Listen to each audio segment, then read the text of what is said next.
श्री गणेशाय नमः। ओम नमो भगवते वासुदेवाय। नारायणं नमस्कृत्य नरं चैव नरोत्तमं देवीं सरस्वतीं व्यासं ततो जयमुदीरयेत्। मूकं करोति वाचालं पंगुं लंघयते गिरिं यत्कृपातमहं वन्दे परमानंद माधवम्। भागवत महापुराण चतुर्थ स्कंध पंचविंश अध्याय।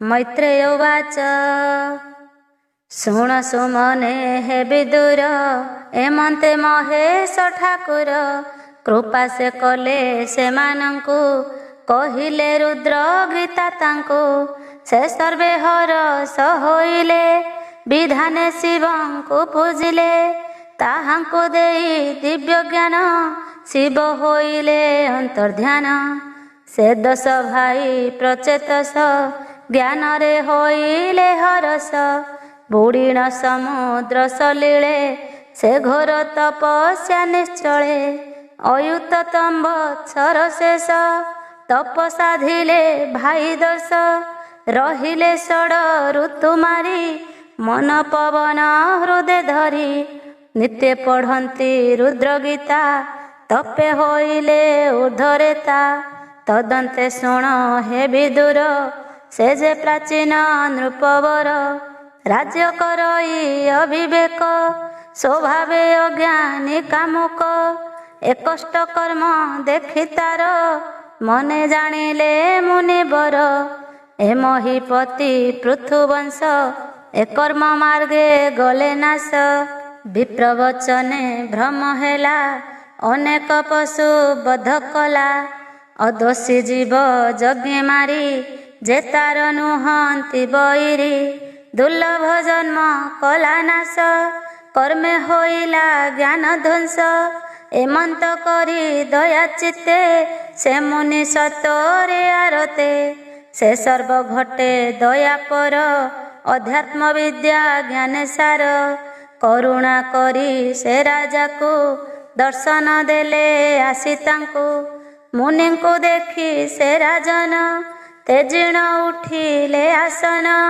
सतरे करी नमस्कार आनंदे पूजिले पयर आसने बसाइले नेई पाद कमल देले धोई ताहार भक्ति भावतोष से मुनिवर हेले बस कहन्ते तारे दया बही भो नृप तोर ज्ञान नाही तु कर्म मार्गे हेलुहीन व्यर्थे गला तोर दिन निरते कर्मे निमज्जिलु तू आंभ हित न जानिलु जे कर्म मुख्य मार्गे हानि तू ताहा श्रेय प्राय मणि जे संग दोषे ज्ञान क्षय बुझिता न पारिलु राय तू अति स्नेह तहि बंधा जे संग दोषे धर्म बाधा ता शुणी भये नृपमणि वज्र निर्घात प्राय मणि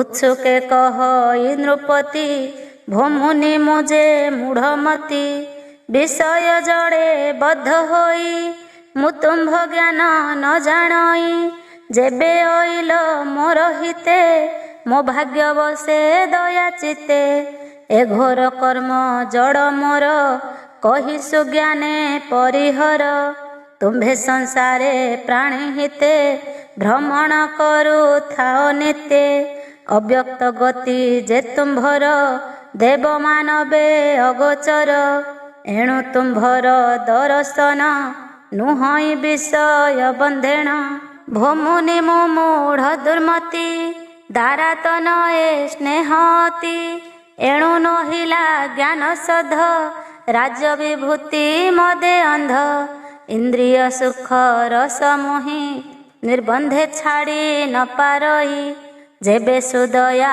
तुम्भ चिते स्नेह छाड़े मोजे मनते ଏମନ୍ତେ ତାର ବାକ୍ୟ ଘେନି ଅତି ଆନନ୍ଦେ ଦେବ ମୁନି କହନ୍ତି ଚିତ୍ତେ ଦୟା ବହି ଶୁଣ ପ୍ରାଚୀନ ପୁଣ୍ୟ ଦେହି ତୁ କର୍ମ ଜ୍ଞାନେ ବିଶାରଦ ଏଣୁ ହୋଇଲୁ କର୍ମେ ବଦ୍ଧ ଯେ ପୂର୍ବେ ପୁଣ୍ୟ ତୋର ଥିଲା ଏ ଯଜ୍ଞ କର୍ମେ ନଷ୍ଟ ହେଲା ତୁ ବିପ୍ର ବାକ୍ୟେ ହେଲୁ ଅନ୍ଧ ଅନେକ କଲୁ ପଶୁବଧ ଅଦୋଷୀ ଜୀବ ଜାଗେ ମାରି ସେ ତୋର ନୁହନ୍ତି ବୈରୀ ତୁ ରାଜା ଏଡ଼େ ଅବିବେକ ଦୟା ନ ବସିଲା ତିଳେକ ଏ ପଶୁ ଗଣେ କୋପ ବହି ତୋ ମୃତ୍ୟୁ ମାର୍ଗେ ବାଟ ଚାହିଁ ସେ ତୋତେ ନିଶ୍ଚୟ ବିନାଶିବେ ତୁ ନୃପ ବୋଲି ନ ଡରିବେ ତୁ ପୀଡ଼ା ଦେଇ ଅଛୁ ଯେତେ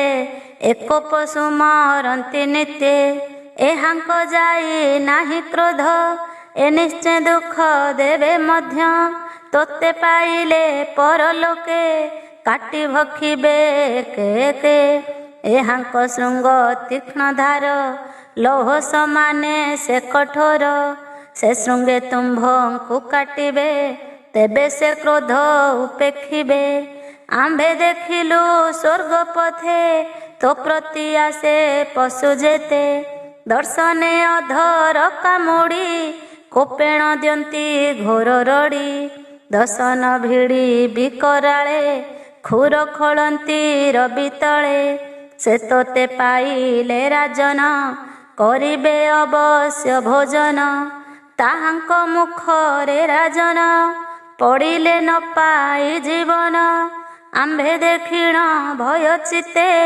ଶୀଘ୍ରେ ଅଇଲୁ ତୋର ହିତେ କହିଲୁ ସତ୍ୟ ନିରାଧାର ଏ ମିଥ୍ୟା ନୁହେଁ ନୃପବର ଯେବେ ସଂଶୟ ତୋର ଚିତେ ପ୍ରତ୍ୟକ୍ଷ ଦେଖାଇବା ତୋତେ ଏମନ୍ତ କହି ମୁନିବର ଯୋଗ ନିଦ୍ରାରେ ତା ଶରୀର ହରିଲେ ପ୍ରାଣ ବୁଦ୍ଧି ମନ ତକ୍ଷଣେ ନୃପତି ଅଜ୍ଞାନ ସେ ଯୋଗ ନିଦ୍ରାରେ ସ୍ୱପନେ ପ୍ରବେଶ ଯମର ଭୁବନେ ଦେଖିଲା ତହିଁ ନୃପଗଣେ ଦୁଃଖିତ ଇତ୍ୟାଦି କାରଣେ ଯେ ଯାହା ଭାଗ୍ୟ କର୍ମ ଦ୍ୱାରେ ପୀଡ଼ନ୍ତି ସେ ଶତ୍ରୁ ଯାହାରେ ଯେ ଶସ୍ତ୍ରେ ପଶୁକୁ ଯେ ମାରି ସେ ରୂପେ ଶୃଙ୍ଗ ଛନ୍ତି ଧରି ଗଦା ମୁଦ୍ଗର ଅସିଧାର କୁନ୍ତ କୁଠାର ତୀକ୍ଷ୍ଣ ସର ଏ ଆଦି ଶସ୍ତ୍ର ଅପ୍ରମିତ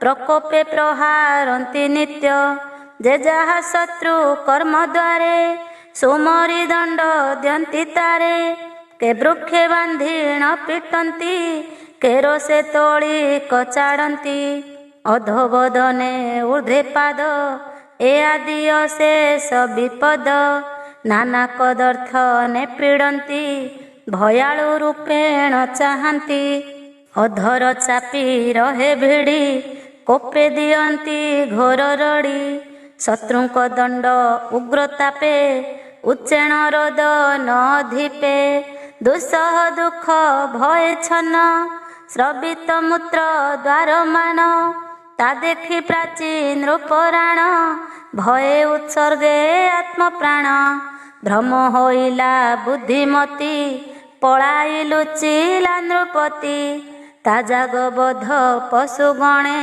ସେ ଆସି ବେଢ଼ିଲେ ତକ୍ଷଣେ ସେ ନିଜ ଶତ୍ରୁ ପାଇ କୋପେ ବେଗେ ଭକ୍ଷିଲେ କ୍ଷୁଧା ତାପେ ବୃକ ସମୂହେ ମୃଗ ଜେହ୍ନେ ରାଜାଙ୍କୁ ବେଢ଼ିଲେ ତେସନେ ଆବୋରି ସତେ ପୁର କରି ଏକ ଆରେକ ବଳେ ଧରି ଦଶନେ ଧରି ଓଟାରନ୍ତି ଏକ ଆରେକ ନ ଛାଡ଼ନ୍ତି ଦୁଃସହ ଦୁଃଖେ ସେ ରାଜନ ବ୍ୟାକୁଳେ କର ଇରୋଦନ ନିର୍ଦ୍ଦୟେ ରୁଷ୍ଟ ପଶୁ ଗଣେ ମାଂସ ଭକ୍ଷନ୍ତି ଅନୁକ୍ଷଣେ ଭକ୍ଷନ୍ତି ଅସ୍ଥି ଶେଷ ଯାଏ ଯାବତ କ୍ରୋଧ ଶାନ୍ତି ନୁହେଁ ତଦନ୍ତେ ଅନ୍ୟ ପଶୁ ଗଣେ ସେ ବେଢ଼ି ଭକ୍ଷନ୍ତି ତତ୍କ୍ଷଣେ ମାୟାରେ ପୁନରପିକାଏ ସଦୃଶେ ପୂର୍ବତନୁ ପ୍ରାୟ ଅଜ୍ଞାନେ ନ ଜାଣେ ନୃପତି ଭୟେ ପଳାଇ ଚାରିକତି ତେଣେ ଗୋଡ଼ାନ୍ତି ପଶୁ ଗଣେ, କୋପେ ଭକ୍ଷନ୍ତି ଜଣେ ଜଣେ। ଏମନ୍ତେ ଦଣ୍ଡ ଭୟ ଘୋରେ, ରୋଦନ କରେ ଉଚ୍ଚ ସ୍ୱରେ। ତାରେ ସପକ୍ଷ କେହି ନାହିଁ, ଶତ୍ରୁ ସମୂହେ ପୀଡ଼େ ଦେହି। ସଭଏ ପଳାଇ ରାଜନ, ନିଶ୍ଚେ ମୁଁ ଛାଡ଼ିବି ଜୀବନ। ଏମନ୍ତେ ଭାଳନ୍ତେ ଆକୁଳେ, ମୁନି ଜାଣିଲେ ଯୋଗ ବଳେ। ଏ ମିଥ୍ୟା ଭଏ ନୃପଚ୍ଛନ୍ନ, ଅବଶ୍ୟ ଛାଡ଼ିବ ଜୀବନ। ଉଚ୍ଛନ୍ନ ଭଏ ନୃପବର, ହରିଲେ ଯୋଗ ନିଦ୍ରା ତାର। ତକ୍ଷଣେ ଚେତନା ଲଭିଲା, ବିହଳେ ସତରେ ଉଠିଲା। ମୁନିଙ୍କୁ କୋଳାଗ୍ରତେ ଧରି, ସେ ମିଥ୍ୟା ଭଏ ନୃପ କରି। କମ୍ପିତ କାତରେ ରାଜନ, ବିକଳେ ହୋଇ ଛନ୍ନ ଛନ୍ନ। ଏ ଦୁଷ୍ଟ ଭଏ ପଶୁ ଘୋର, ନିଶ୍ଚେ ନାଶିବେ ମୋ ଶରୀର। ଏମନ୍ତ କହି ସେ ରାଜନ, ତକ୍ଷଣେ କରଇ ରୋଦନ। ମତି ବିଭ୍ରମ ଦେଖି ତାର, କହି ବୋଧିଲେ ମୁନିବର। ଏ ମିଥ୍ୟା ଭଏ ତୁ ରାଜନ, ବିଅର୍ଥେ ହେଉ ମୋହଚ୍ଛନ୍ନ। ଏବେ ପ୍ରତ୍ୟକ୍ଷେ ଦେଖ ରାଏ, ନୟନ ଫେଡ଼ି ତୁ ନିର୍ଭଏ। ଏ ଯେଉ ଭୟ ପୀଡ଼ା ତୋତେ, ଅଜ୍ଞାନେ ଦେଉଥିଲା ନିତ୍ୟେ। ଅଦୃଶ୍ୟ ହେଲେ ଆମ୍ଭ ଡରେ, ତୋ ଅନ୍ତେ ପୀଡ଼ିବେ ସେ ନରେ। ଶୁଣି ସମ୍ଭ୍ରମେ ନୃପରାଣ, ଏ କଷ୍ଟୁ ରଖ ମୋର ପ୍ରାଣ। ଏ ଯେତେ ଦୁଷ୍ଟ ପଶୁ ଘୋର, କି ରୂପେ ଏଥୁ ମୋ ନିସ୍ତାର। କହିବା ଏଥିର କାରଣ, ତୁମେ ସର୍ବଜ୍ଞ ସର୍ବଜାଣ। ତା ଶୁଣି ଦେବ ମହାଋଷି, ରାଜା ବିଭ୍ରମେ ମନ୍ଦେ ହସି। ଶୁଣ ସୁମନେ ନୃପବର, କହିବା ଏ ତୋର ନିସ୍ତାର। ସୁତ ଠାରୁ ତୁ ଛାଡ଼ ଚିତ, କି ଦ୍ୱାରା କିତ ନୟମିତ। ଅଷ୍ଟ ଐଶ୍ୱର୍ଯ୍ୟ ଭୋଗ ଯେତେ, ଏ ରାଜ ବିଭୂତି ସହିତେ। ଯେ ଘୋର ଭୟ ପୀଡ଼ା ଯେତେ, ମାୟା ସଂସାରେ ବିମୋହିତେ। ଏ ସର୍ବତେଜୀ ବିଷ୍ଣୁ ପାଦେ, ଏକାନ୍ତେ ଭଜ ଅପ୍ରମାଦେ। ତୋତହୁଁ ହତ୍ୟା ଦୁଃଖ ଘୋର, ବେଗେ ଛାଡ଼ିବ ନୃପବର। ଏବିନେ ତୋର ଅନ୍ୟ ଗତି, ଅପରେ ନ ଦେଖେ ନୃପତି। ତା ଶୁଣି ସଭଏ ରାଜନ, ଭୋମୁନି ମୋ ମୂଢ଼ ଜ୍ଞାନ। ପୁତ୍ର ଶ୍ରଦ୍ଧାରେ ସ୍ନେହ ଅତି, ଇନ୍ଦ୍ରିୟ ରସ ଭୋଗେ ମତି। ଏ ଆଦି ଗୃହ ବାସ ଯେତେ, ମୁଁ ଛାଡ଼ି ପାରିବି କେମନ୍ତେ। ଉପାୟ ଥିଲେ ମୁନିବର, କହି ଅଜ୍ଞାନ ଦୂର କର। ତା ବାକ୍ୟେ ହସି ମୁନି ତୋଷ, କହିବା ତୋତେ ଇତିହାସ। ଶ୍ରବଣେ ହେବ ତୋର ଜ୍ଞାନ, ଚରିତ ପୁରଞ୍ଜନାଖ୍ୟାନ। ଏ ଘୋର ଭଏ ସ୍ନେହ ତୋର, ଶ୍ରବଣେ ବେଗେ ହେବ ଦୂର। ସେ ପୁରଞ୍ଜନ ଏକ ରାଜା, ପୂର୍ବେ ସେ ଥିଲେ ମହାତେଜା। ବିଜ୍ଞାନ ନାମେ ସଖା ତାର, ଜ୍ଞାନରେ ଶ୍ରେଷ୍ଠ ଥାଇ ଯାର। ସେ ନିଜ ସଖା ପରିହରି, ଇନ୍ଦ୍ରିୟ ଭୋଗ ଇଚ୍ଛା କରି। ନିରତେ ଭାବେ ଅନୁଦିନ, ଇନ୍ଦ୍ରିୟ ବଶେ ହୋଇଛନ୍ନ। ସେ ରାଜା ପୃଥିବୀ ଭ୍ରମଇ, ଉତ୍ତମ ସଂସ୍ଥାନ ଇଚ୍ଛଇ। ନ ପାଇ ନିଜ ରୂପ ସ୍ଥିତି, ବିଷାଦ ମନେ ସେ ନୃପତି। ଯାବତ ପୁର ମହିସ୍ଥଳେ, ସେ ରାଜା ଦେଖିଲା ଶୟଳେ। ତା ନିଜ କାମ ପୂର୍ଣ୍ଣ ପାଇଁ, ସେ ରାଜା ସନ୍ତତେ ଭ୍ରମଇ। ଏମନ୍ତେ ଏକାନ୍ତେ ଭ୍ରମନ୍ତେ, ଗଲା ସେ ହିମାଳୟ ଅନ୍ତେ। ସେ ଗିରି ଦେଖିଣ ଭାଗ୍ୟରେ, ପ୍ରବେଶ ହୋଇଲା ସତରେ। ସୁଦିବ୍ୟ ପୁର ତହିଁ ଥିଲା, ସେ ରାଜା ସନ୍ତୋଷେ ଦେଖିଲା। ନାନା ଲକ୍ଷଣେ ବିରାଜଇ, ସେ ନବଦ୍ୱାରେ ଶୋଭା ପାଇ। ନବରେ ପାଚେରୀ ଶୋଭନ, ତା ଚାରି ପାଶେ ଉପବନ। ଗୃହାଦି ଅଟ୍ଟାଳି ଶୋଭନ୍ତି, ପରୀକ୍ଷା ତ୍ରୋଣ ବିରାଜନ୍ତି ହେମରଜତ ମୟ ଶୃଙ୍ଗ ବିଚିତ୍ର ବର୍ଣ୍ଣେ ନାନା ରଙ୍ଗ ରତ୍ନ ସମୂହ ବିରାଜନ୍ତି ଶୁଭ୍ର ସୁନ୍ଦର ରୂପକାନ୍ତି ନୀଳାଦ୍ରି ସ୍ଫଟି କପୋହଳା ମୋତି ମୁକ୍ତିକ ଅଧିମେଳା ନିର୍ମିତ ହେମମୟ ସ୍ଥଳୀ କାନ୍ତି ସମୂହ ଅତି ଝଳି ସେ ପୁର ଦେଖିଣ ନୃପତି କିଏ ଦ୍ୱିତୀୟ ଭୋଗବତୀ ସଭା ଚତର ରାଜବାଟ ପଶା ଖେଳିବା ସ୍ଥାନ ହାଟ ବିଶ୍ରାମ ସ୍ଥାନ ପ୍ରାଣୀଙ୍କର ଏ ଆଦି ଅଛି ସେ ମନ୍ଦିର ସେ ପୁର ବାହ୍ୟ ଉପବନ ଶୋଭନ ନାନା ଦୃଢ଼ମାନ ପୁଷ୍ପିତ ସରୋବର ତହିଁ ବିହଙ୍ଗ କୂଳ କୂଳେ ଯହିଁ ହେମ ନିର୍ଝର ବିନ୍ଦୁ ଯୋଗେ କୁସୁମାକର ବାୟୁ ବେଗେ ପ୍ରବଳ ଦଳ ବିଟପିରେ ସରସୀ ତଟ ସମ୍ପଦରେ ନାନା ବର୍ଣ୍ଣରେ ମୃଗମାନେ ବିହରୁଛନ୍ତି ଉପବନେ ଯହିଁ କୋକିଳ କ୍ରୀଡ଼ୁଛନ୍ତି କିଏ ସେ କାନ୍ତଙ୍କୁ ଡାକନ୍ତି ଏମନ୍ତେ ନାନା ପକ୍ଷୀ କୋଳେ କ୍ରୀଡ଼ନ୍ତି କାମ ମତି ଭୋଳେ ସେ ଦିବ୍ୟ ଭୁବନେ ରାଜନ କହିବା ଅପାର ବିଧାନ କାମିନୀ ରତ୍ନ ସେହୁ ବନେ ଆସୁ ଯେ ଥିଲେ ସ୍ୱଚ୍ଛ ମନେ ରମଣୀ ରତ୍ନ ସେହୁ ବାଳା ତାହାକୁ ନୃପତି ଦେଖିଲା ସଙ୍ଗୀତା ଦଶ ପରିବାରୀ ଘେନିଣ ଆସିଲା ସୁନ୍ଦରୀ ଭୂତମାନଙ୍କେ କେ କେ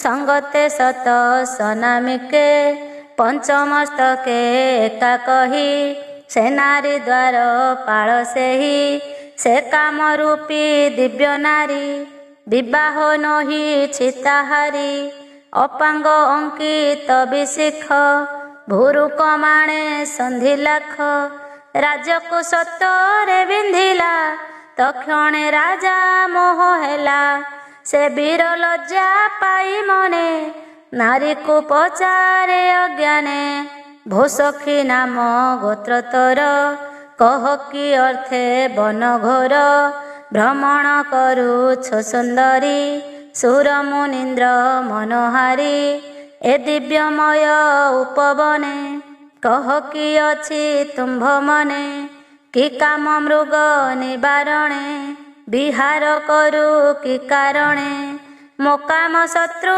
ବିଦାରଣେ ସଦନ ତେଜିଣ ବିପିନେ ମୁଁ ନିଶ୍ଚୟ ଜାଣିଲି ମଚିତେ ସୁଗୁଣ ଘେନି ମୋର ହିତେ ଏପୁରେ କର ତୁ ବିହାର ମୁଁ ଯେଣୁ ତୋର ପରିଚାର ଭୋ ସଖୀ ଏତ ସଖୀ ଗଣ କହ କାହାର କି କାମ ଅଟନ୍ତି 10 ଜଣ ଯେବା ଏ ତୁମ୍ଭ କରନ୍ତି କି ସେବା ଏ ସର୍ପ କେ ତୁମ୍ଭ ଆଗର ପଞ୍ଚମସ୍ତକ କିମ୍ପା ତାର ତୁମ୍ଭେ କି ଲଜ୍ଜା ରୂପ ଧରି ଧର୍ମପତିକୁ ଚାହିଁ କରି କିଅ ବା ତୁମ୍ଭେ ଗୋ ଭବାନୀ ସଙ୍ଗକୁ ଇଚ୍ଛ ଶୂଳ ପାଣି କିଅ ବା ତୁମ୍ଭେ ପଦ୍ମାଳୟା ଲୋଡୁଛ ପଦ୍ମ ପାଦ ଛାୟା ତୋ ଗୁଣ ବର୍ଣ୍ଣି ବଇଁ କେତେ ତୋ ସମ ନାହିଁ ଏ ଜଗତେ ଏବେ ନିଶ୍ଚୟ ମତେ ଘେନି ଏପୁରେ ବିହର କାମିନୀ ଅନଙ୍ଗ ବାଣ ପିଡ଼େ ମତେ ମୁଁ ଫେଡ଼ି କହିଲଇଁ ତତେ ତୁ ଅନୁରାଗ ମତେ କର ଏ କାମ ଅଗ୍ନି ତୁ ନିବାର ଅନେକ ବିନୟ ବଚନେ ସେ ନାରୀ ବସ ପୁରଞ୍ଜନେ ହେ ନୃପ ତୋର ପ୍ରାୟ ସେହି ନାରୀ ସ୍ୱବଶ କଲା ଦେହି ସେ ନାରୀ ବୁଝିଲା ଏ ବୀର କାମେ ଯେ ହୋଇଛି ଅସ୍ଥିର କହିବି ଚିତ୍ତେ ସୁବଚନ ଶୁଣ ହେ ଦେବ ପୁରଞ୍ଜନ ଆମ୍ଭର କର୍ତ୍ତା କେହି ନାହିଁ ବିହରୁ ଏ ପୁରରୁ ରହି ସୁନାମ ଗୋତ୍ର ତନ ଜାଣି ଏ ତନୁ ଅଛି କେ ନିର୍ମାଣୀ ଏତେକ ଜାଣି ଆମ୍ଭେମାନେ ସକଳେ ଅଛୁ ଏ ଭୁବନେ ଅପରେ ନ ଜାଣୁ ନା କିଛି, ଏପୁରେ ମୋତେ କେ ରଖିଛି। ଦେଖ ଏ ଯେତେ ପରିଜନ, ମୋର ଏ ନୁହନ୍ତି ଅଭିନ୍ନ। ଏହାଙ୍କ ନାମ କର୍ମ ଗୁଣ, ପୁଛିଲେ ଶୁଣ ନୃପରାଣ। ମୁଁ ଯେବେ ନିଦ୍ରାଗତ ହୁଏ, ଏ ସର୍ପପୁର ଜଗିଥାଏ। ଏମାନେ ଆମ୍ଭ ପରିଚାର, ସକଳ କାର୍ଯ୍ୟରେ ଚତୁର। ଏକରେ ମୋର ଅନୁମତେ, ଯେ ଭୋଗ ବାଞ୍ଚେ ଯେବେ ଚିତ୍ତେ। ଯେ ଶୁଭାଶୁଭ ଚିତ୍ତେ ଦେଇ, ବିଧି ନିଷେଧ ମାର୍ଗେ ନେଇ। ଏଣୁ ଆତ୍ମୀୟ ପ୍ରିୟ ମୋର, ତେଣୁ ଏ ସେବେ ନିରନ୍ତର। ଏହାର ବେନି ପତ୍ନୀ ନାମ, ପ୍ରବୃତ୍ତି ନିବୃତ୍ତି ରାଜନ। ପ୍ରବୃତ୍ତି ପତ୍ନୀ ନାମ ଯାର, ସେ ସେବେ ପ୍ରବୃତ୍ତି ମାର୍ଗର। ନିବୃତ୍ତି ନାମେ ଯେ ଯୁବତୀ, ସେ ଧର୍ମ ଧର୍ମେ ସେବେ ପତି। ଏବେନି ନାରୀଙ୍କ କୁମର, ସେ ସାଧୁଶୀଳ ଦୁଷ୍ଟ ପର। ଯେ ତେଜ ପ୍ରବୃତ୍ତି ନନ୍ଦନ, ଏ କାମ କ୍ରୋଧ ଅଭିମାନ।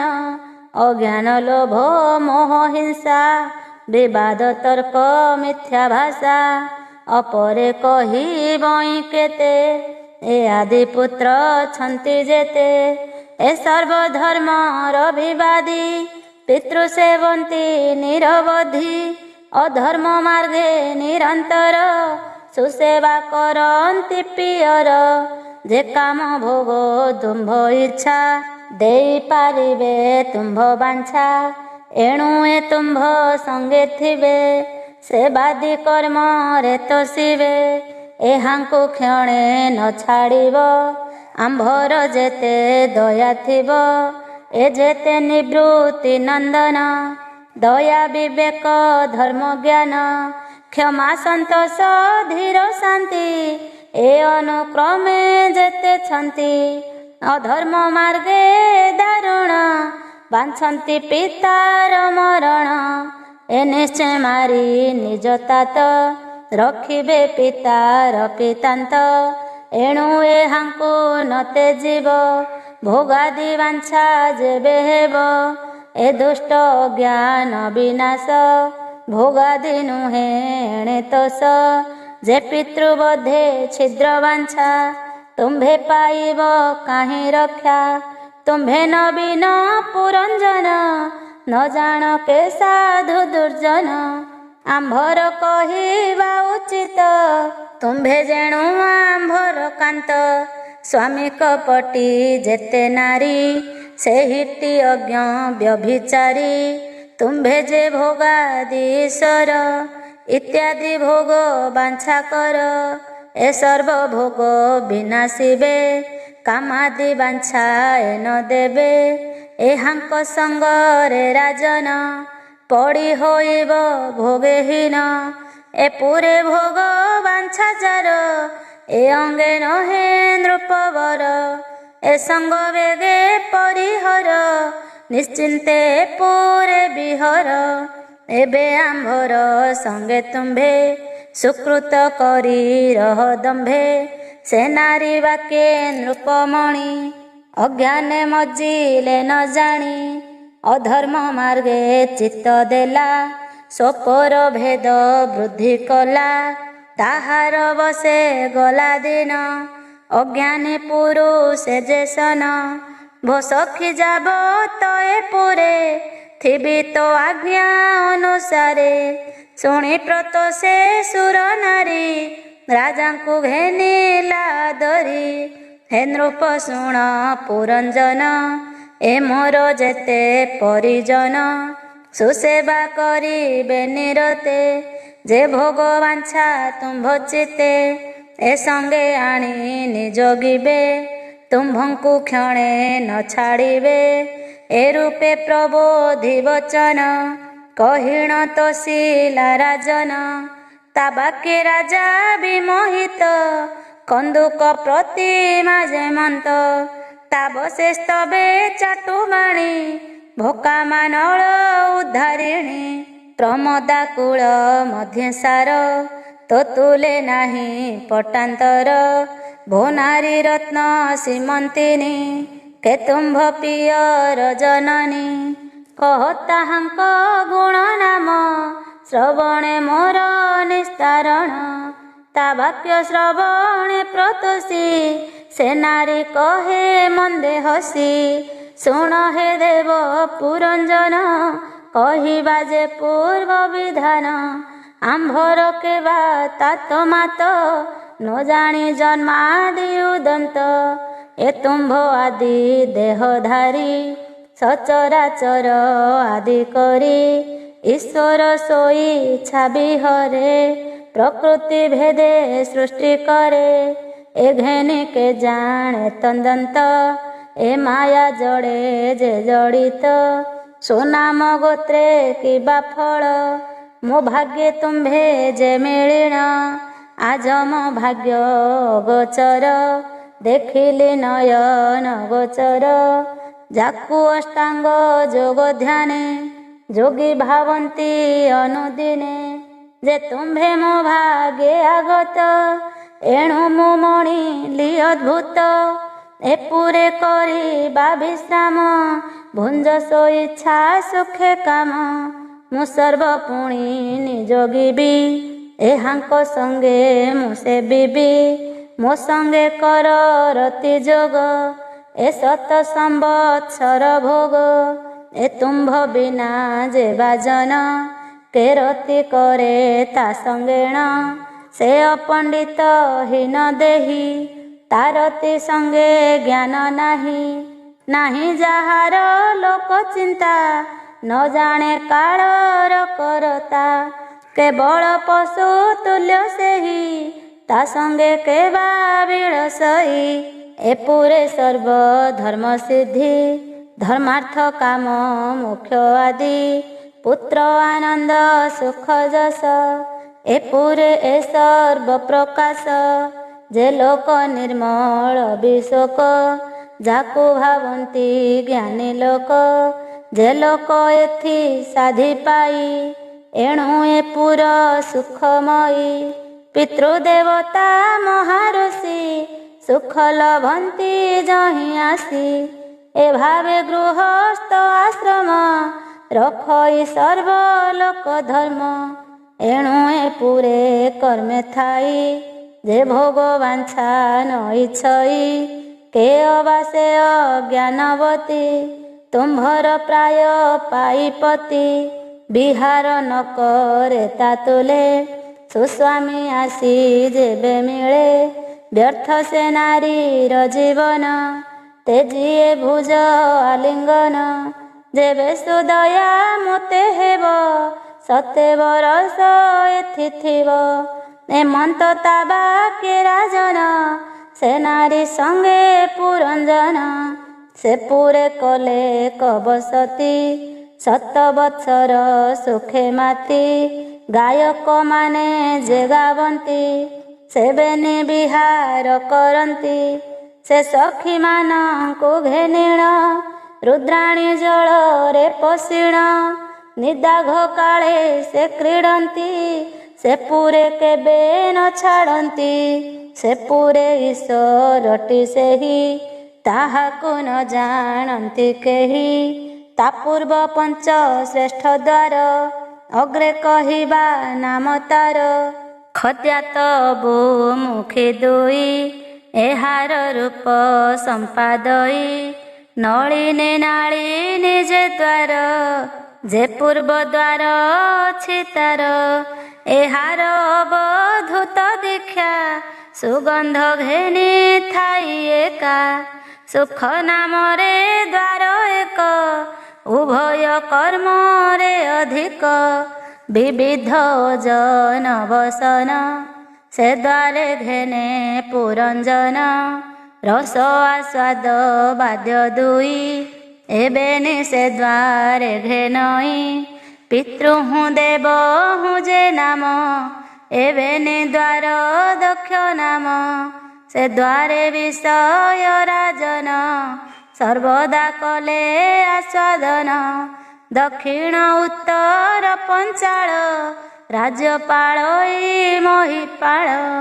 ପଶ୍ଚିମ ସୁରିତା ନାମ ସେବେନି ଦ୍ୱାରେ ଯେ ଯା କର୍ମ ଶ୍ରୀମକ ନାମେ ସେ ବିଜୟ ଯାହାକୁ ବୋଲି ହବ୍ୟବାହ ସେ ଦ୍ୱାରେ ପ୍ରଜା ଉତପତି ଦୁର୍ମଦ ସହିତେ ନୃପତି ନୈଋତ ନାମଟି ଯାହାର ମଳ ଉତ୍ସର୍ଗେ ସେହି ଦ୍ୱାର ବୈଶସ ବିଷୟକୁ ଯାଇ ଲୁବ୍ଧକ ମନ୍ତ୍ରୀ ସଙ୍ଗେ ଥାଇ ଏପୁରେ ଯେତେ କଛନ୍ତି ଏ କେହି ଅନ୍ଧ ସେ ନୁହନ୍ତି ନିର୍ବାକ ପେଶୀ ଶୀତ ଦୁଇ ଏବେନି ଅନ୍ଧ ରୂପେ ତହିଁ ଏ ଦ୍ୱାର ଅର୍ଥେ ପୁରଞ୍ଜନ କରଇ ଆନନ୍ଦ ପ୍ରଦାନ ଯେ ଘୋର ଅନ୍ଧ ତାପୟର ତହିଁ ଗମଇ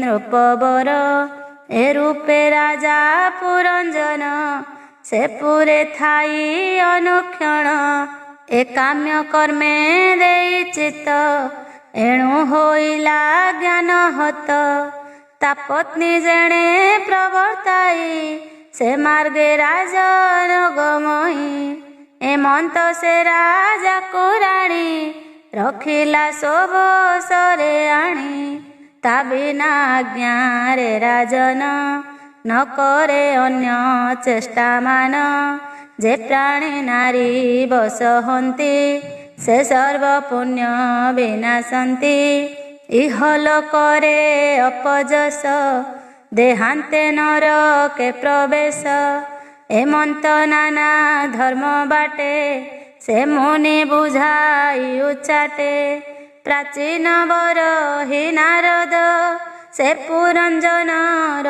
ସମ୍ବାଦ ଏହା ଯେ ଶ୍ରବଣେ ଶୁଣନ୍ତି ସର୍ବ ପାପରୁ ମୁକ୍ତ ହନ୍ତି କହଇ ବିପ୍ର ଜଗନ୍ନାଥ ଭାଷା ପ୍ରବନ୍ଧେ ଭାଗବତ। ଇତି ଶ୍ରୀମଦ୍ଭାଗବତେ महापुराणे पारमहंस्यां संहितायां वैयासिक्यां चतुर्थस्कन्धे पुरञ्जनोपाख्याने नाम पंचविंशोऽध्याय। षड्विंश अध्याय। मैत्रेय उवाच शृणे नारद महामुनि कहन्ति हरिभाव घेने।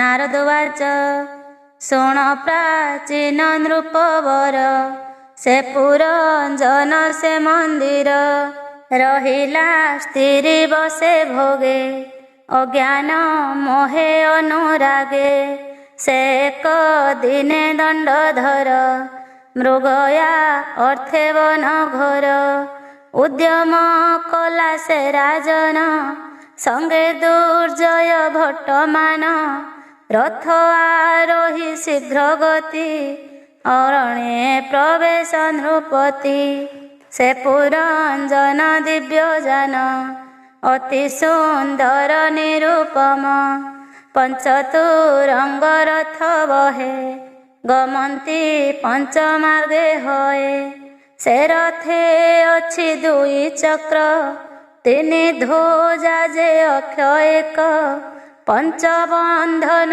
रज्जु एक सारथी नीड़ एक दुईटी सुगंधर स्थान तहिरे पांच कथा जान सातटी चर्म आवरण पांच प्रकारे गति जान से हेम भूषणे शोभन सांजु पिंधई से राजन बसिले मनज्ञ विमाने देखि संकित रिपुगणे अजय आयुध बांधिण भूपति अति हरसेण मन नामक सेनापति संगत करिण नृपति छाड़िता प्रियवती नारी एकाले गला न विचारी असुर वृत्ति धरी राय कठिन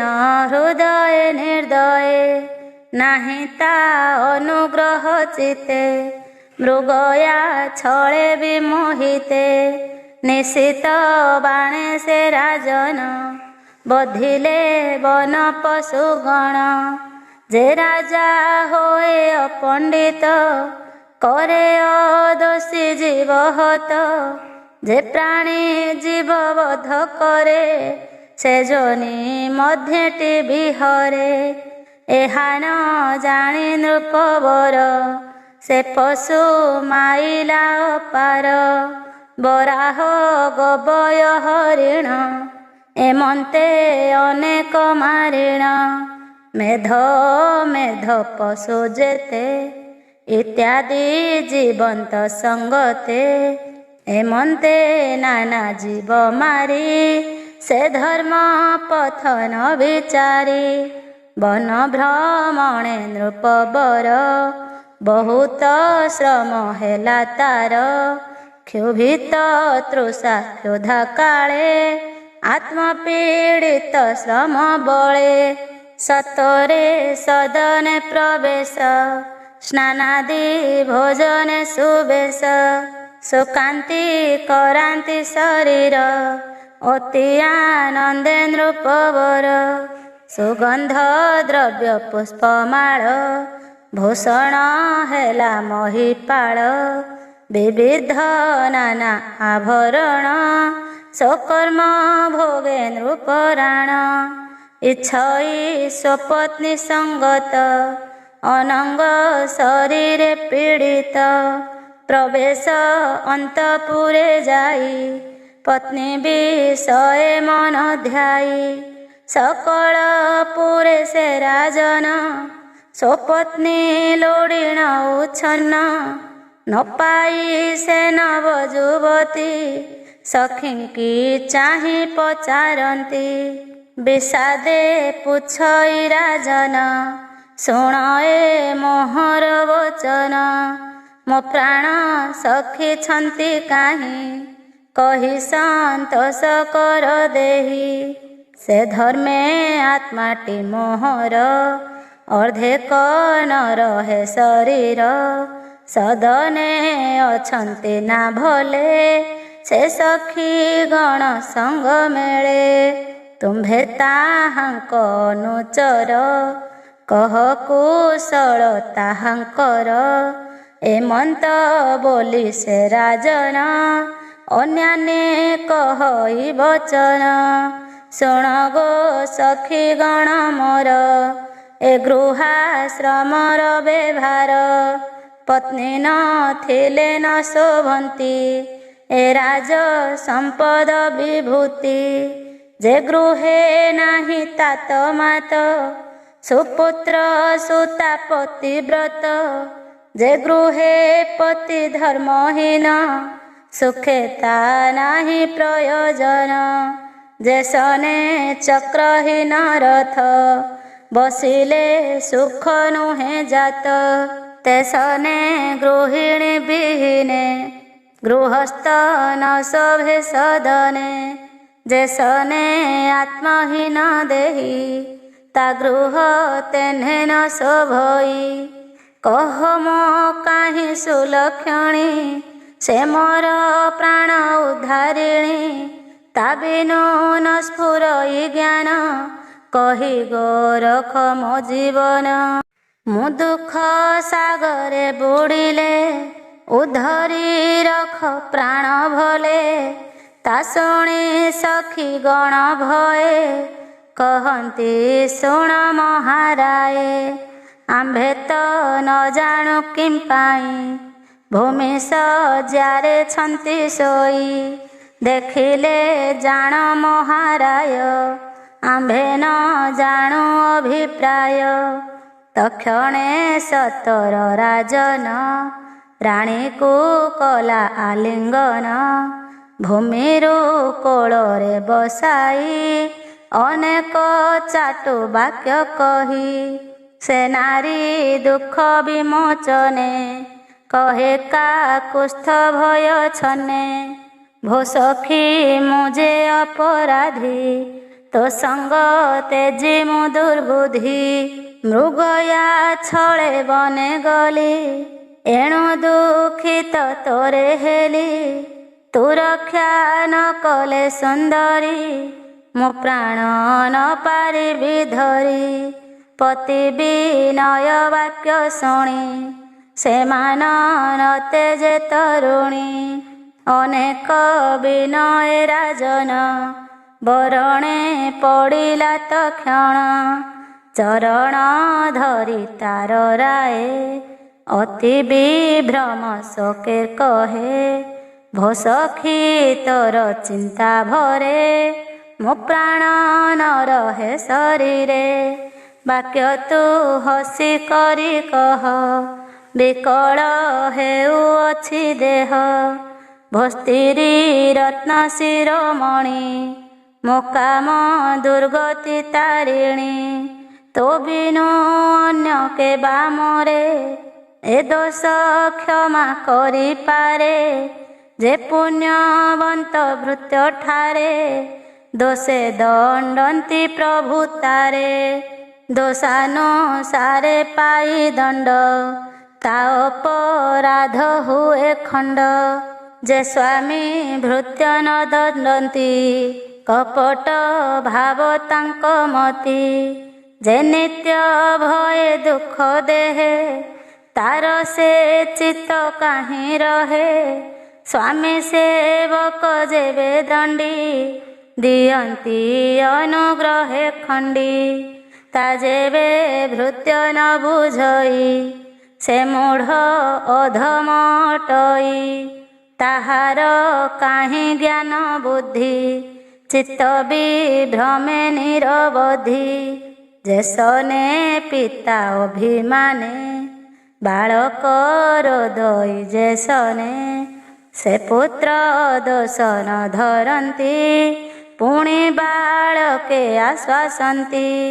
ସେ ରୂପେ ମୋର ଅଭିମାନ ଭୋ ସଖୀ କର ବିମୋଚନ। ମୁଁ ଯେ ତୁମ୍ଭର ନିଜ ପତି ମୃଗୟା ଦୁଃଖେ ଶ୍ରମେ ଅତି। ଏବେ ତୁ ତେଜି ଅଭିମାନ ଆପଣା କରି ମୋତେ ଘେନ। ହେ ବର ନାରୀ ଶୁଣ ଏବେ ଧାତା ଅପରାଧିନୀ ଯେବେ। ପଳାଇ ତିନି ଭୁବନେ ଯେବେ ପଶିବେ ଭଏ ଛନେ। ତାରେ ଶରଣ ରଖେ କେବା ତୋ ବିନୁ ଅନ୍ୟ ସୁର ଦେବା। ଯେ ବିପ୍ର ବୈଷ୍ଣବର କୂଳେ ଦଣ୍ଡନେ ଶକ୍ୟ ହେବା ବଳେ।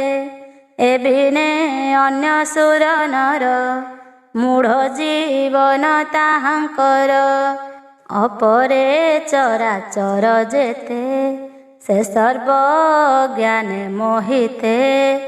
ଏବେ ତାପ ଚିନ୍ତା ଜ୍ୱର ତୋର କଟାକ୍ଷେ ଦୂର କର।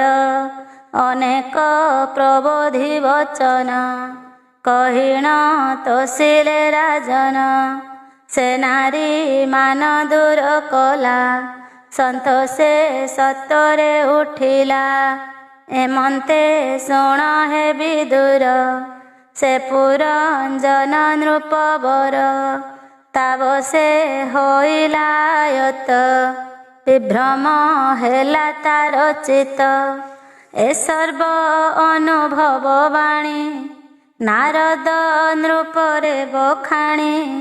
କହିଲା ବିପ୍ର ଜଗନ୍ନାଥ ଅମୃତ ଜ୍ଞାନମୟ ପଥ। ଇତି ଶ୍ରୀମଦ୍ଭାଗବତେ ମହାପୁରାଣେ ପାରମହଂସ୍ୟାଂ ସଂହିତାୟାं ବୈୟାସିକ୍ୟାं ଚତୁର୍ଥସ୍କନ୍ଧେ ପୁରଞ୍ଜନ ବିଷये ନାରଦ ନାମ ପ୍ରାଚୀନ ବହି ସମ୍ବାଦେ ନାମ ଷୋଡ଼ବିଂଶୋऽଧ୍ୟାୟ। ସପ୍ତବିଂଶ ଅଧ୍ୟାୟ। ନାରଦ ଉବାଚ କହନ୍ତି ବ୍ରହ୍ମାଙ୍କ ନନ୍ଦନ ତଦନ୍ତେ ସେ ଯେ ପୁରଞ୍ଜନ।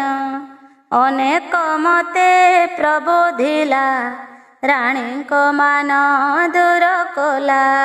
ପ୍ରସନ୍ନ ବଦନେ ସୁନ୍ଦରୀ ସ୍ନାନ ମାର୍ଜନା ବେଗେ ସାରି। କୁଙ୍କୁମ କସ୍ତୁରୀ ଲଗାଇ ସୁବାସ ଗନ୍ଧେ ମନ ମୋହି।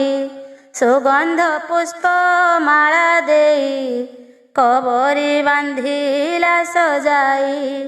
ଖଞ୍ଜିଲା ନାନା ଅଳଙ୍କାର ମୁକୁରେ ନିରେଖି ଶରୀର ଭୋଜନ ସାରି ଷଡ଼ର ସେ ତାମ୍ବୁଳ ଭୁଞ୍ଜିଲା ହରସେ ନୃପତି ସମୀପେ ମିଳିଲା ହସି ପଲ୍ୟଙ୍କେ ବିଜେ କଲା ସକାମ ବିକାରେ ରାଜନ ରାଣୀଙ୍କି କଲା ଲିଙ୍ଗନ ବିବିଧ ସକାମ ବିକାର ହାସ୍ୟ କଟାକ୍ଷ ମନୋହର ଏକାନ୍ତ ସଙ୍ଗ ରତି ରଙ୍ଗେ ସେ ରାଜା ପୁରଞ୍ଜନ ସଙ୍ଗେ ରାତ୍ର ଦିବସ ନ ଜାଣିଲେ ଅଜ୍ଞାନ ମୋହେ ନିମଜ୍ଜିଲେ ସେ କାମ ଭୋଗରେ ନୃପତି ଫୁଟିଣ ଶାନ୍ତ ହେଲା ଅତି ଉପାଧି କରି ପତ୍ନୀକର ସୁଖେ ଶୋଇଲେ ନୃପବର ପଲ୍ୟଙ୍କେ ବହୁ ନିଦ୍ରା ଗଲା ସେ କାଳ ଗତି ନ ଜାଣିଲା ଅଜ୍ଞାନେ ପତ୍ନୀ ବସେ ରତ ନ ଦେଲା ଜ୍ଞାନ ମାର୍ଗେ ଚିତ୍ତ ନବୀନ ବୟସ ରାଜନ ନାସିଲା ଏ ନାରୀ ଭୋଗେଣ କ୍ଷଣକ ପ୍ରାୟ ତା ଜାଣିଲା ଏ ଯୁବା କାଳେ ବିନାଶିଲା ଭୋଗାନ୍ତେ ପୁରଞ୍ଜନ ଠାରେ ଜନ୍ମିଲେ କନ୍ୟା ଯେ କୁମରେ ଦଶ ଉତ୍ତର କନ୍ୟା ସତ ସୁକନ୍ୟା ଗୁଣ ଶିଳେ ଜାତ 11 ଶତ ଯେ କୁମର ଜନ୍ମ ଲଭିଲେ ଆଦି ତାର ସେ କନ୍ୟା ପୁତ୍ରେ ବିଭା ଦେଇ ସତରେ ଗଲା ନୃପ ସାଇଁ ବିଷୟ ବନ୍ଧେ ନିମଜ୍ଜିଲା ଅର୍ଦ୍ଧ ଆୟୁଷ ତାର ଗଲା ପୁତ୍ର କନ୍ୟାଙ୍କ ସୁଖାଶଏ ଜଞ୍ଜାଳ ବଢ଼ାନ୍ତି ସେ ରାଏ ଏ ସର୍ବ ରାଜାର ଭଣ୍ଡାର ଲୁଟିଣ କଲେ ସେ ବ୍ୟବହାର ବିଷୟ ମମତା ବଢ଼ାଇ ବନ୍ଦୀ ହୋଇଲା ନୃପ ସାଇଁ ତଦନ୍ତେ ଘୋର ଯଜ୍ଞ କଲା ଅନେକ ପଶୁ ବଧ କଲା ଦେବତା ପିତୃ ଭୂତପତି ଯେ ଯଜ୍ଞେ ପୂଜିଲା ନୃପତି ଯେ ରୂପେ ତୁମ୍ଭେ ହେ ରାଜନ କରିଛ ଘୋର ଯଜ୍ଞମାନ ସେ ରୂପେ ପୁରଞ୍ଜନ ରାଏ ଅନେକ ପଶୁ କଲା କ୍ଷୟେ ବିଷୟ ଜଡ଼ରେ ଉନ୍ମତ୍ତ କୁଟୁମ୍ବେ ବଦ୍ଧ କଲା ଚିତ୍ତ ତଦନ୍ତେ ଉପୁଜିଲା କାଳ ଯେ ହରେ ପ୍ରାଣୀ ଆୟୁ ବଳ ତାହାର ନାମ ଚଣ୍ଡବେଗ ଗନ୍ଧର୍ବ ରାଜ୍ୟ କରେ ଭୋଗ ଗନ୍ଧର୍ବ ମାନଙ୍କର ପତି ଅତି ପ୍ରଚଣ୍ଡ ତାର ଗତି 63 ତା ପ୍ରମାଣ ଗନ୍ଧର୍ବ ଅତି ବଳବାନ ମିଥୁନ ଭାବେ କରି ସ୍ତୁତି ଏତେ ଗନ୍ଧର୍ବେ ତହିଁ ସ୍ଥିତି ଗନ୍ଧର୍ବି ଗନ୍ଧର୍ବେ ପ୍ରବଳ କେ କୃଷ୍ଣ କେ ଅବାସୁକଳ ସେ ସର୍ବଚଣ୍ଡ ବେଗଙ୍କର ଅଟନ୍ତି ତାଙ୍କ ଅନୁଚର ସେ ଚଣ୍ଡ ବେଗ ଆଜ୍ଞା ପାଇ ବେଢ଼ିଲେ ରାଜପୁରେ ଯାଇ ସେ ପୁରଞ୍ଜନ ଦିବ୍ୟପୁରୀ ଗନ୍ଧର୍ବେ ବେଗେ ଲୁଟି କରି ସେ ନଗରେ ସେନାପତି ଏକ ରକ୍ଷଣେ ଥିଲା ଯେ ଅଧିକ ତାହାର ନାମ ପ୍ରଜାପର ସେ ବେଗେ ମିଳିଲା ଗର ତାହାକୁ ମାରି ଘଉଡ଼ିଲା ଅନେକ ଘୋର ଯୁଦ୍ଧ କଲା ସେ 7 ସମ୍ବତ୍ସର ନିତେ ଯୁଝିଲା ଗନ୍ଧର୍ବ ସଙ୍ଗତେ ଗନ୍ଧର୍ବ ଅତି ବଳବାନ ତାହାକୁ ମାରି କଲେ ଛିନ୍ନ। ସେ ପୁରବାସୀ ଯେତେ ଥିଲେ ସେ ସର୍ବ ଆକୁଳେ ଶୋଚିଲେ। ଅନେ ଯେନ ମାରନ୍ତି ଯାଇ ଦୁଃଖେ ରୋଦନ୍ତି ସୁଖ ପାଇଁ। ଯେପୁରେ ନୃପ ପୁରଞ୍ଜନ ସଙ୍ଗତେ ଘେନି ପରିଜନ। ପଞ୍ଚାଳ ଦେଶେ ନାନା ସୁଖ ଯେଣୁ ଭୁଞ୍ଜିଲା ବିବେକ। ପତ୍ନୀ ବସେ ତା ଦିନ ଗଲା ଅଳପ ସୁଖେ ନିମଜିଲା। ନ କଲା ସେ ଭୟ ବିଚାର ଏଣୁ ହୋଇଲା ଦୁଃଖ ଘୋର। ପ୍ରାଚୀନ ଅଗ୍ରତେ ନାରଦ କହିଲେ ଯୁଦ୍ଧର ସମ୍ବାଦ। କାଳର କନ୍ୟା ଏକ ଥିଲା ତାହାକୁ କେହି ନ ବରିଲା। ଏ ତିନି ଲୋକେ ସେ ଭ୍ରମଇ ତାଠାରେ କେହି ବିଭା ନହି। ସେ ଯାରେ ବର ଇଚ୍ଛା କରେ ସେ ଦେଖି କମ୍ପେ ଥରହରେ। ସେ ସର୍ବଭାଗ୍ୟର ଧାମ ଦୁର୍ଭାଗ୍ୟ ଏଣୁ କରି ନାମ। ସେ କନ୍ୟା ପୂର୍ବେ କକାଳେ ଯଜାତି ବିଭା ହେଲା ବଳେ। ତାଠାରେ ବଇ ଭୋଗ ସାରି ପୁତ୍ରକୁ ବରେ ଇଚ୍ଛା କରି। ତାହାକୁ ଯଜାତି ରାଜନ ପୁତ୍ରକୁ କଲେ ସମର୍ପଣ। ତା ଜ୍ୟେଷ୍ଠ ଯେତେକ କୁମର କେହି ନ କଲେ ଅଙ୍ଗକାର। କନିଷ୍ଠ ପୁତ୍ର ପୁରୁଥିଲା ସେ ପିତା ଆଜ୍ଞାରେ ବରିଲା। ଏମନ୍ତେ ସେ କାଳ ଦୁହିତି ସେ ବରେ ନୁହେଁ ତୁଷ୍ଟମତି।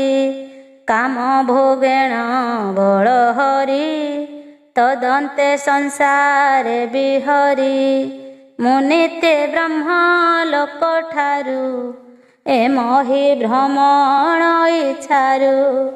ଆସନ୍ତେ କୃଷ୍ଣ ରସେ ରସି ସେ ମତେ ଭେଟିଲା ଦୁର୍ଦ୍ଦଶୀ। ବୋଇଲା ଶୁଣ ମୁନିବର ମୋ କାମ ଦୁଃଖ ପରିହର।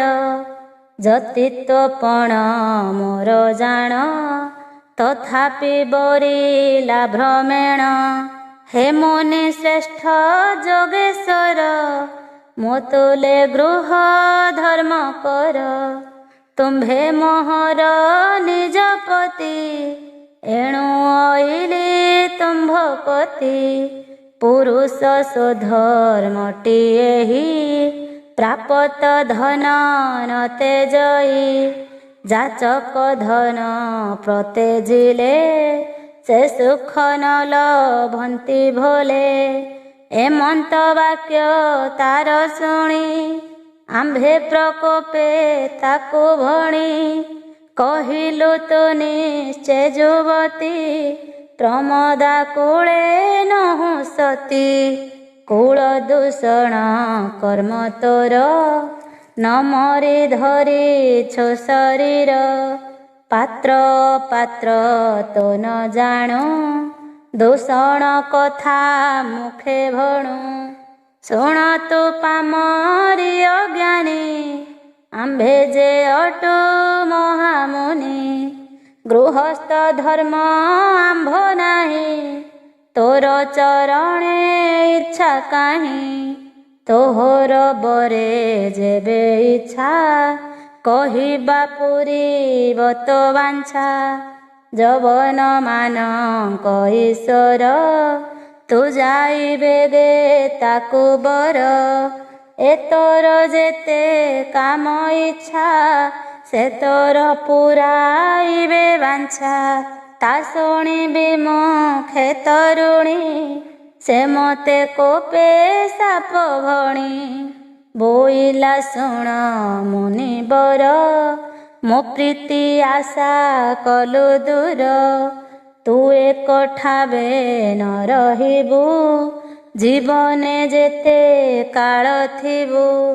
ब्रह्मांड मध्ये स्थान जेते भ्रमण करुथिबु नित्ये काहे तो न लभिबु सुख इत्यादि भोग तु विमुख ए घोर साप मते देई बरिला भये पति जाई भोदेव जबन ईश्वर तु वीर बळे बलियार एणु बरिली मोहितते मोर विनय घेन चिते तुम्भंकु जेवा मागे जाहा विनाश नहे काम ताहा शुण जवन अधिपति एबेनि लोक शिशुमती जे लोक शास्त्र रे उचित द्रव्य होइछि